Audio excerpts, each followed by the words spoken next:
Okay, so now we're going to go into osmosis in animal cells and plant cells. But basically the first bit is what I've already mentioned, which is just animal cells in an isotonic solution. There's equal movements and nothing happens. In a less concentrated solution, what obviously happens is that water is going to move into the cell and it's going to become turgid. I've already referenced turgid to you. Okay, so then we're going to go through the amoeba because that's the example that they have in the book. Amoeba is obviously a single-celled organism in the Protocista kingdom. So this is osmoregulation in the amoeba. Osmoregulation just means homeostasis in relation to regulation of water and salt in the body. So anyway, the cycle is just basically water, a contractile vacuole, which is just like a little vacuole that's in the cell. If you don't remember the anatomy of an amoeba, you can remember your plant cell. Remember the vacuole that was in your plant cell. But there's something similar in the amoeba cell, in an amoeba, only much smaller. So the water enters this, and remember when water enters something, it becomes turgid, it swells up and it's stiff. And then this moves to the edge of the membrane, and then the membrane around an amoeba is semi-permeable, which is another thing to remember. It moves to the edge and then it bursts, and the water and the waste and everything else is pushed out of the body.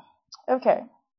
So animal cells in a more concentrated solution, obviously what happens when you're dealing with hyper to hypo, water moves out. That means the plant or the cell shrinks. And if this goes into extreme, as in if practically all the water moves out, that's called plasmolysis. In the plant cell, just remember, water goes in if it's salty or sugary inside the cell, in the cytoplasm. And water goes out if it's salty or sugary in the surrounding area.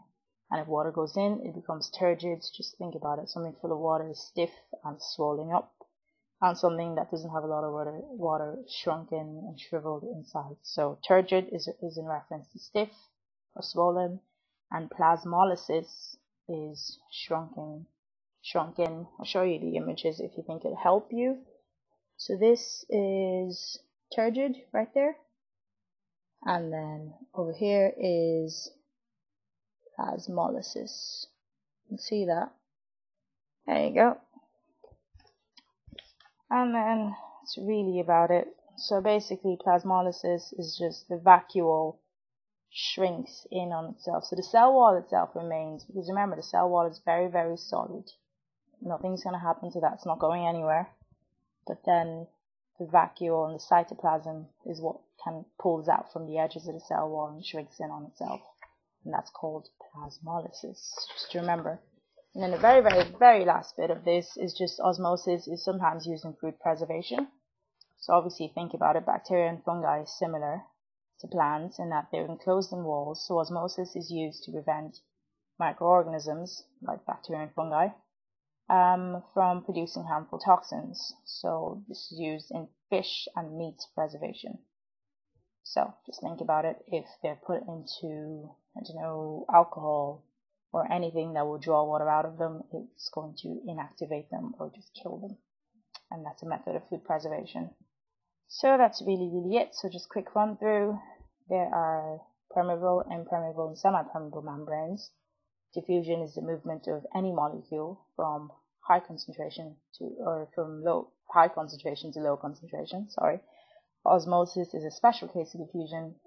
That's just it specifically in water. Isotonic is a solution where it's equal. There is balance basically in the concentration of water on both sides of the semi-permeable membrane. Hypertonic is a case, just remember sugar, hyper, so it's a sugar or salt solution. Hypo is high water concentration.